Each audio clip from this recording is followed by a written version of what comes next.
Is this an official interview? It sure is. Okay. How you feeling right now, Brian?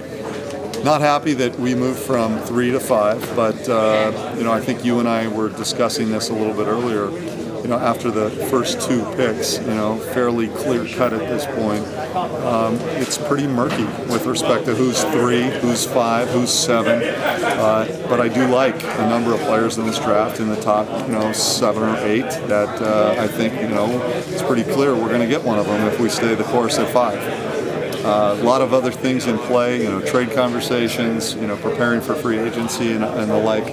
We'll have to, spend the next 4 to 5 weeks getting ready for the draft, but going through this process of really trying to drill down and figure out who the right pick is for us, whether it's the best talent, the best, fit position-wise. We do have some glaring needs, but we've got a very young team, and I think we can be strategic with respect to, what type of player we're going to pick. And at 5, you might even look at the pick a little differently than 3. Maybe it is a little bit more of a project type of player versus a guy that's going to come in and maybe be ready immediately. But I do think we're going to get a nice player at 5. Whether it's a shorter-term piece or a longer-term piece, we'll have to see. But I like what's there. And again, cap charge-wise, silver lining there. Cap charge is a little bit less for the 5 spot than it is for the 3 spot. So we'll try to make the most of that. Do you think it's a fair way, like in hindsight, to disperse, the best talent that's coming into the NBA? The lottery? Yeah.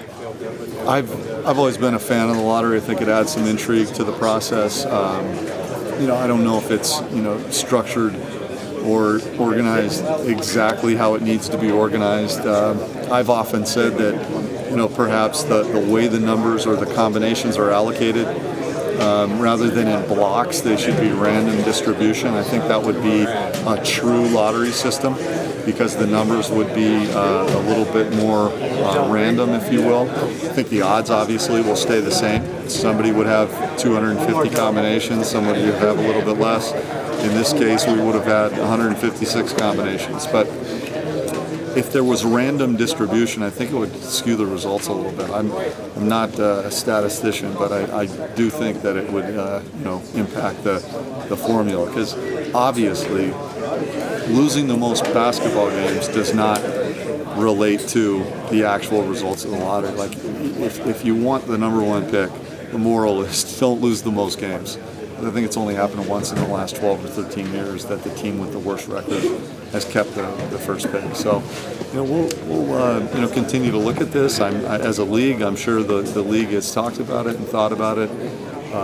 Again, I don't think that there's a lot to gripe about. The system's been in place for a while. We know what the possible results are. You live with it. 2 of the teams moving up and not getting the picks in terms of the Nets and the Clippers, what does that do in terms of moving forward, trading picks unprotected? Is it going to make teams think twice about that? Well, we've always been averse to trading picks unprotected, but those were significant deals that were made by those teams, and in the case of the Nets acquiring Darren Williams, you could say they won the lottery. They got a great player. He's a franchise type of player. Again, I know there's some issues as to what his status is down the road, but for now, he's one of the top point guards in the game.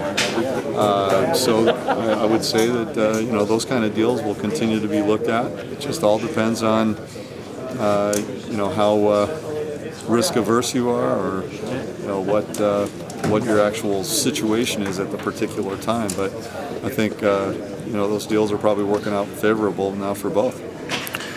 What's next for you guys as an organization in terms of the draft process moving forward? What are the next couple of weeks going to look like for you? Right now we're on a plane early in the morning to Chicago. We take care of the things that are dealt with there. It's the interview process. You sit down face-to-face with some of the draft prospects.